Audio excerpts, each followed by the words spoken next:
Hello student, good evening. आज हम लोग स्टडी करेंगे 5 मार्क्स का मोस्ट वीवीआई क्वेश्चन जो बोर्ड पॉइंट ऑफ व्यू से बहुत इंपॉर्टेंट है और या तो वो क्वेश्चन जो है बोर्ड में पूछ चुका है। तो पिछले लेक्चर हम लोग स्टडी किए थे क्वेश्चन नंबर 9 तक।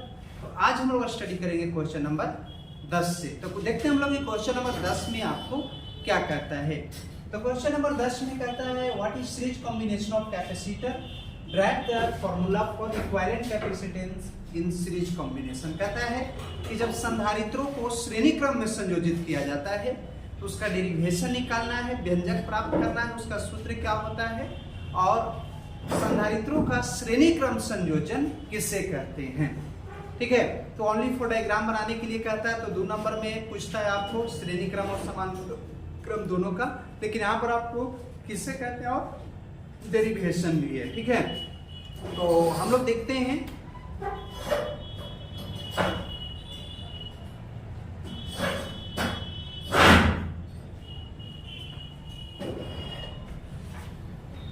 कहता है संधारित्रों का श्रेणी क्रम किसको कहते हैं। तो यहाँ पर ध्यान दीजिएगा, कहता है कि प्रथम प्लेट के नेगेटिव, यहाँ पहला संधारित्र जो है उसके नेगेटिव प्लेट को दूसरा के पॉजिटिव के साथ कह रहा है कि पहला जो संधारित्र है उसके नेगेटिव प्लेट को दूसरा के पॉजिटिव के साथ और दूसरा के नेगेटिव, यानी माइनस प्लस सभी प्लेटों को जब आपस में जोड़ते हैं तो उसको संधारित्रों का श्रेणी क्रम संयोजन कहते हैं। वही कहता है कि संधारित्रों का श्रेणी क्रम संयोजन किसे कहते हैं। तो कहता है वैसा प्लेट संधारित्र जिसमें प्रथम संधारित्र के नेगेटिव प्लेट को दूसरे संधारित्र के पॉजिटिव प्लेट यानी धनात्मक प्लेट से जोड़ा जाता है और दूसरा संधारित्र के नेगेटिव प्लेट को तीसरा के पॉजिटिव प्लेट के साथ जोड़ा जाता है। मतलब इसी प्रकार सभी संधारित्र को आपस में संयोजित करेंगे तो इस प्रकार के संयोजन को क्या कहा जाता है। तो संधारित्रों के श्रेणी क्रम संयोजन। क्या कह रहा है कि प्रथम संधारित्र के देखिए नेगेटिव को दूसरा के पॉजिटिव के साथ जोड़ा गया है और देखिए दूसरा का नेगेटिव तीसरा के पॉजिटिव के साथ जोड़ा गया है, यानी माइनस प्लस सभी प्लेट को जब आपस में जोड़ते हैं इसको क्या कहते हैं, सीरीज कॉम्बिनेशन ऑफ कैपेसिटर यानी संधारित्रों का श्रेणी क्रम संयोजन कहा जाता है। अब इसका हम लोग व्यंजक कैसे प्राप्त करेंगे। तो माना कि 3 संधारित्र की धारिता C1 C2 C3 है।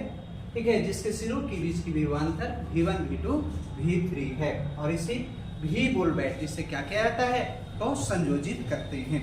ठीक है, तो क्या होगा, तो इसको क्या करना है एक बार नोट कर लेते हैं।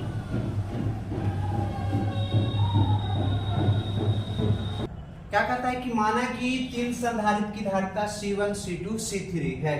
ठीक है, एवं सिरों के बीच का विभवांतर V1 V2 V3 कह रहा 3 संधारित्र है जिसकी धारिता C1 C2 C3 है, उसके बीच का विभवांतर V1 V2 V3 है। कहता है यदि इस संयोजन को V वोल्ट बैटरी से जोड़ते हैं तो क्या होता है, सिरों के बीच का विभवांतर। तो आपको पता है कि V बराबर Q बाई क्या होता है C, तो V1 बराबर Q बाई C1, V2 बराबर Q बाई C2 और V3 बराबर Q बाई C3 होता है। तीनों इक्वेशन को जोड़ दिए तो V1 plus V2 plus V3 तो Q by C1 Q by C2 Q by C3। देखिए तो तीनों को जोड़िएगा तो कॉमन पोटेंशियल आपको V हो जाएगा, तीनों मिल रहा है Q, तो Q को बाहर कर दिए। कह रहे यदि तीनों संधारित्र श्रेणी क्रम में संयोजित है तो Q बराबर क्या, V बराबर कितना होता है Q बाई CS होता है, श्रेणी क्रम वाला फॉर्मूला। ठीक है, यहाँ पर रिप्लेस कर दिए तो Q से Q आपको समाप्त हो गया तो 1 बाई CS बराबर 1 by C1 plus C2 plus 1 by C3।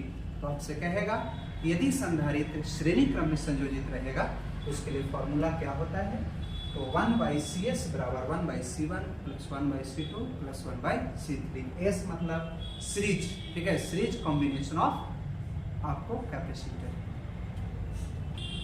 Question number आपको 11 में क्या कहता है, तो कहता है समांतर प्लेट संधारित्र की बात किया जाता है। तो इसमें कहता है कि संधारित्रों का समांतर क्रम संयोजन किसे कहते हैं और उसके लिए डेरिवेशन क्या होता है, उसके लिए फॉर्मूला क्या होता है, व्यंजक प्राप्त करना है। तो क्वेश्चन नंबर 11 में क्या कह रहा है, संधारित्रों के समांतर क्रम संयोजन किसे कहते हैं, पैरेलल कॉम्बिनेशन ऑफ कैपेसिटर किसको कहते हैं। कहता है व्यंजक प्राप्त करना है। ठीक है, डेरिवेशन फाइंड करना है, फॉर्मूला फाइंड करना है। तो कहता है कि पहले हम लोग जानते हैं कि समांतर प्लेट संधारित्र किसको कहते हैं, तो कहते हैं वैसा प्लेट संधारित्र जिनमें सभी धनात्मक प्लेट को एक साथ, जितना भी प्लस वाला है ना उसको एक साथ जोड़ दीजिए, और जितना माइनस वाला प्लेट है सबको एक साथ जोड़ दीजिए। तो वही कहता है वैसा प्लेट संधारित्र जिसमें सभी धनात्मक प्लेट को एक साथ तथा सभी ऋणात्मक प्लेट को एक साथ संयोजित किया जाता है। तो इस कॉम्बिनेशन को सीरीज कॉम्बिनेशन पैरेलल कॉम्बिनेशन कहा जाता है। सीरीज वाला में पहला का माइनस दूसरा वाला प्लस, माइनस प्लस संयोजित करते हैं, लेकिन पैरेलल में सब धनात्मक को एक साथ और सभी ऋणात्मक को एक साथ संयोजित करते हैं। ठीक है, अब कहता है ध्यान दीजिएगा डेरिवेशन। तो मान के चलते हैं तीन संधारित्र की धारिता C1 है, C2 है और C3 है। ठीक है, अब जिस पर आवेश कितना, पहला पर Q1 दूसरा पर Q2 Q3, ठीक है, यानी आवेश है पहला पर Q1 दूसरा पर Q2 और Q3 आवेश स्थित है। कहता है यदि इसे V वोल्ट बैटरी से जोड़ा जाता है, कितना बैटरी से जोड़ा जाता है, V वोल्ट बैटरी से संयोजित करते हैं। ठीक है, तो यहाँ पर ध्यान दीजिएगा जब V वोल्ट बैटरी संयोजित करेंगे तो आवेश Q बराबर क्या होता है, CV। आवेश कितना होता है, Q बराबर CV। ठीक है,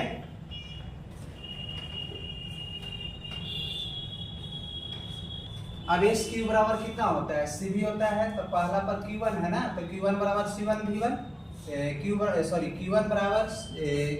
CV होता है, तो Q1 बराबर C1 V, Q2 बराबर C2 V और Q3 बराबर C3 V। चूंकि पोटेंशियल भी जो है सभी के लिए कांस्टेंट होता है। आपको पैरेलल कॉम्बिनेशन में समीकरण 1 2 तीनों को जोड़ दो, Q1 Q2 Q3, तो यहाँ C1 V1 C2 V2 और C3 भी जोड़िए, ये टोटल चार्ज Q हो जाएगा। सब में भी मिल रहा था। यदि तीनों संधारित्र समांतर क्रम में संयोजित है तो Q बराबर CV होता है ना, तो यहाँ P फॉर पैरेलल। देखिए Q को यहाँ पर रिप्लेस कर दिए तो आपको V से V क्या हो जाएगा, कैंसिल हो जाएगा।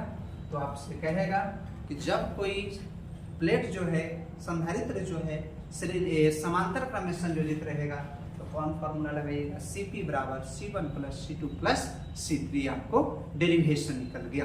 ठीक है, नेक्स्ट क्वेश्चन आपको क्या कहता है। ठीक है, क्वेश्चन नंबर 11 में क्या कहता है, कहता है मेरे प्यारे बच्चे यहाँ पर ध्यान दीजिएगा। तो कहता है कि कूलाम का नियम किसे कहते हैं, क्या समझते हैं, इसके लिए व्यंजक प्राप्त करना है। कूलाम्स लॉ होता क्या है, कहते हैं किसको है, इसके लिए डेरिवेशन क्या होता है। तो कहता है ध्यान दीजिएगा कि दो आवेशों के बीच लगने वाला आकर्षण या प्रतिकर्षण बल, दो आवेशों के बीच लगने वाला आकर्षण या प्रतिकर्षण बल दोनों आवेशों के गुणनफल के समानुपाती और दूरी के वर्ग के क्या होता है, व्युत्क्रमानुपाती होता है, जिसको कूलाम के नियम कहते हैं। कहता है कि दो आवेशों के बीच लगने वाला आकर्षण या प्रतिकर्षण बल दोनों आवेशों के गुणनफल के समानुपाती और दूरी के वर्ग के क्या होता है, व्युत्क्रमानुपाती होता है, जिसे कूलाम का नियम कहते हैं। वही कहता है कि दो आवेशों के बीच लगने वाला कर्षण या प्रतिकर्षण बल दोनों आवेशों के गुणनफल के समानुपाती और दूरी के वर्ग के व्युत्क्रमानुपाती होता है। यानी आवेश बढ़ेगा तो बल भी बढ़ेगा और दूरी बढ़ेगा तो बल घटेगा। वही कह रहा है कि दो आवेशों के बीच लगने वाला कर्षण या प्रतिकर्षण बल दोनों आवेशों के गुणनफल के समानुपाती होता है, जिससे कूलाम का नियम कहते हैं। क्या कहते हैं, कूलाम का नियम कहते हैं। अब व्यंजक कैसे प्राप्त करेंगे, तो देखिए मान के चलिए कि A और B दो बिंदुवत वस्तु है जिस पर आवेश Q1 और Q2 है, दोनों के बीच दूरी R। अब कहता है कूलाम के नियम से, कूलाम का नियम क्या होता है, मैंने बताया कि दोनों आवेश का गुणनफल लगने वाला बल के क्या होता है, समानुपाती होता है। तो F Q1 Q2 बटा ये प्रोपोर्शनल Q1 Q2, दूरी के बार के व्युत्क्रमानुपाती 1 कितना R², दोनों बल है समीकरण 1 और 2 से। F समानुपाती Q1 Q2 बटा R² समानुपाती हटता है तो कांस्टेंट K, जहाँ K एक समानुपाती नियतांक है। K का वैल्यू होता है 1/4 का एप्सिलॉन नॉट। ठीक है, तो यहाँ वैल्यू पुट कर दिए तो F का वैल्यू 1/4 का epsilon not Q1 Q2 by कितना होता है, R² होता है। ठीक है, अब यहाँ पर ध्यान दीजिएगा एप्सिलॉन नॉट का मान 8.85 × 10⁻⁻12 कूलाम स्क्वायर पर न्यूटन मीटर स्क्वायर होता है। अगर आपसे पूछ देगा वैल्यू 1/4 का एप्सिलॉन नॉट का वैल्यू कितना होता है, तो आप यहाँ पर लिख सकते हो, क्या लिख सकते हैं, तो आपको 1/4 एप्सिलॉन नॉट का वैल्यू होता है 9 × 10⁻9। ठीक है, न्यूटन मीटर स्क्वायर पर कूलाम होता है। ठीक है, अगर आपसे वैल्यू पूछेगा तो, यानी आपको ये जो है एक प्रकार का बल निकल गया, कूलाम्बिक बल, ठीक है। उसके लिए आपको डेरिवेशन फॉर्मूला कहेगा A बराबर 1/4 pi epsilon not Q1 Q2 by R square, ठीक है। ये आपको कूलाम्ब के नियम के लिए डेरिवेशन हो गया, ठीक है। तो इस लेक्चर में बस इतना ही, और अभी हम लोग 5 मार्क का मोस्ट वीवीआई क्वेश्चन स्टडी करेंगे मेरे प्यारे बच्चे। तो अब नेक्स्ट लेक्चर में हम लोग स्टडी करेंगे।